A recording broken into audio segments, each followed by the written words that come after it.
Votre chien a tendance à faire des pipis de joie quand il est vraiment content et vous aimeriez que ça s'arrête. Eh bien, dans cette vidéo, je vais vous expliquer comment faire.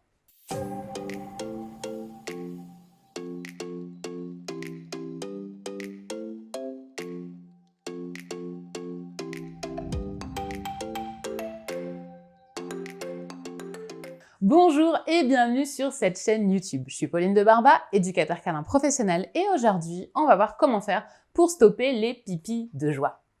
Donc déjà, ce qu'il faut savoir, c'est que le pipi de joie, c'est tout à fait naturel, c'est tout à fait normal, ça arrive à énormément de chiens et donc c'est pas un problème en soi, c'est juste quelque chose qui va se produire assez facilement.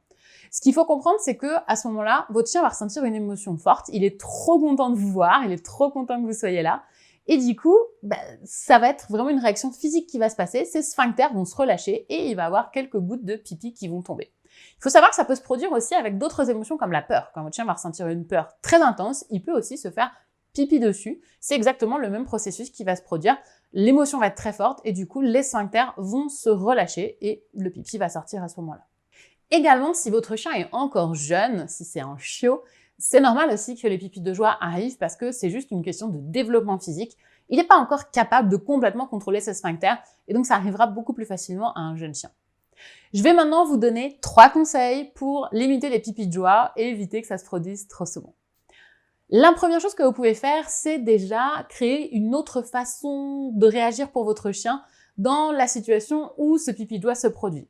Très souvent, c'est au moment où vous rentrez à la maison. Le chien vous voit, il est trop content, il fait la fête et du coup, il va faire ses petits pipis de joie. Donc, ce qu'il va falloir qu'on fasse, c'est qu'on apprenne à notre chien un autre rituel, une autre routine pour éviter que son excitation, elle monte trop fort et que du coup, il fasse pipi. Ce que vous pouvez lui apprendre, par exemple, c'est que dès que vous rentrez à la maison, eh bien, il doit aller à son panier ou sur son dodo. En faisant ça, vous allez avoir une excitation qui va être beaucoup moins forte et du coup, votre chien va pouvoir être plus calme. Et puis, c'est toujours intéressant parce que ça va vous aider si ça se produit quand, par exemple, vous recevez des invités. Parce que parfois, les chiens font aussi des pipis de joie quand c'est pas vous, mais quand c'est d'autres personnes. Si votre chien, il est calmement sur son dodo, il va être beaucoup moins excité, il y a moins de chances qu'il fasse ce petit pipi. Donc, apprenez-lui à aller sur le panier. Dès que vous rentrez, vous lui dites panier, si c'est l'ordre que vous utilisez, et vous le récompensez dès qu'il est dessus, et quand il reste dessus. Comme ça, vous allez avoir un chien qui sera moins excité, et le problème du pipi sera donc résolu. Le deuxième conseil aussi pour éviter les pipis de joie, c'est de vider la vessie du chien avant la situation qui risque de l'exciter. C'est tout bête, mais si votre chien il a fait pipi, il ne fera pas de pipi de joie parce que la vessie est vide. Donc si vous recevez du monde et que vous savez que votre chien il risque un petit peu de s'exciter et que ce pipi de joie risque d'arriver, sortez-le bien avant, faites-lui bien faire ses besoins, ça va limiter le risque. Alors, ça supprime pas le risque, parce qu'il y a toujours un petit peu d'urine qui va rester dans la vessie de votre chien, et ça peut quand même arriver qu'il y ait des petites gouttes, mais ça sera beaucoup moins important en termes de volume, et ça sera quand même plus facile du coup à nettoyer si jamais ça se produit quand même. Mon troisième et dernier conseil, si vous avez un chien qui fait des pipis de joie, et qu'il est plus vraiment chaud, et qu'il a quand même maintenant l'âge adulte, et que ça continue, ça serait de consulter un vétérinaire, voire même un ostéopathe, pour s'assurer que tout va bien au niveau physique. Ce qui peut se passer, en fait, c'est que votre chien, les sphincters qui se relâchent et que ça devient quelque chose de permanent, ce qui peut même amener parfois à de l'incontinence.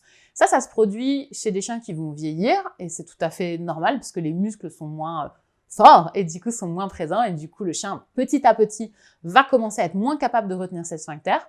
Ça peut aussi se produire après la stérilisation. C'est assez courant chez les femelles, ça peut aussi arriver chez les mâles. Et du coup, c'est parfois juste une question de rééducation et c'est pour ça que je vous conseille l'ostéopathe parce qu'avec certaines manipulations, on peut venir redonner au chien plus de conscience de ses sphincters et du coup, éviter d'avoir ces petits pipis de joie.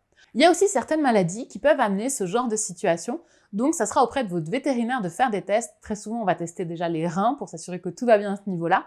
Mais il ne faut pas non plus négliger ce symptôme, en fait, si vous voyez qu'il se produit régulièrement et que votre chien commence à faire des pipis de joie alors qu'il ne les faisait pas avant, c'est quand même une alerte et il va falloir que vous soyez vigilant là-dessus. Voilà donc pour cette vidéo sur les pipis de joie. Donc comme vous le voyez, c'est quelque chose de normal, c'est naturel. Malgré tout, on peut quand même faire quelque chose pour éviter que ça se produise. Et puis si ça commence à devenir un peu trop récurrent ou vraiment nouveau pour votre chien, gardez en tête que c'est quelque chose sur lequel il faudra être vigilant et attentif. Et ça vaut le coup d'aller voir le vétérinaire pour ça. Maintenant, si votre chien a tendance à faire des pipis de joie dès qu'il est excité ou dès qu'il a peur, c'est sans doute qu'il a un peu du mal à gérer ses émotions. Et je pense que le fait de travailler sur ça et d'apprendre à votre chien à bien gérer ses émotions, c'est quelque chose qui sera bénéfique non seulement dans cette situation, mais globalement dans la vie de votre chien en général. Donc si vous avez envie d'en savoir plus sur ce sujet de la gestion des émotions pour votre chien, pour moi c'est quelque chose d'incontournable quand on est propriétaire de chien, on doit vraiment apprendre à comprendre ça. Cliquez sur le lien juste en dessous de la vidéo, vous pourrez télécharger le guide, c'est complètement gratuit et je peux vous garantir que ça va vraiment changer votre vie avec votre chien. N'hésitez pas à liker et à partager la vidéo si elle vous a plu. Abonnez-vous également, ça vous permettra de ne pas rater les prochaines vidéos. C'était Pauline de Barba, je vous dis à très bientôt pour Parler Chien.